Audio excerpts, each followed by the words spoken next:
आणि आता बातमी आहे मंत्रिमंडळातील कथित वादाची।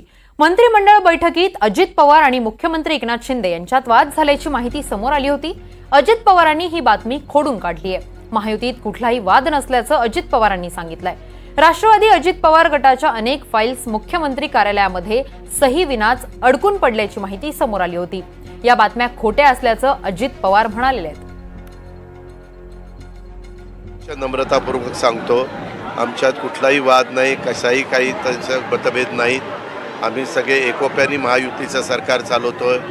या सगळ्या योजना आपण पाहताय। मागे असंच माझी प्रचंड बदनामी, मी वेशभूषा बदलून जातो, नाव बदलून जातो। मी तर आव्हान दिलंय की कुठं वेशभूषा बदलून गेलो, कुठं CCTV कॅमेऱ्यात आलं, कुठं नाव बदलून गेलो, कशाला मी कुणाचं नाव माझं नाव बदलायचं। एवढं आईवडिलांनी मला सुंदर नाव दिलेलं आहे आणि मी का ते बदलायचं?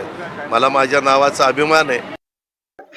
नाही, वृत्त पुढे येत आहेत म्हणण्यापेक्षा सूत्रांकडनं ही वृत्त पुढे आणली जात आहेत, असं काही कॅबिनेटमध्ये झालेलं नाही। वृत्त पुढे येत आहेत म्हणण्यापेक्षा सूत्रांकडनं ही वृत्त पुढे आणली जात आहेत, असं काही कॅबिनेटमध्ये झालेलं नाही।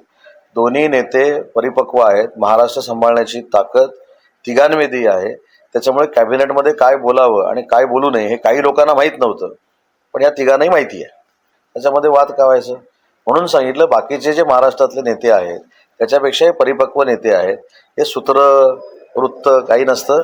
अतिशय कॅबिनेट चांगल्या पद्धतीनं चाललेली आहे।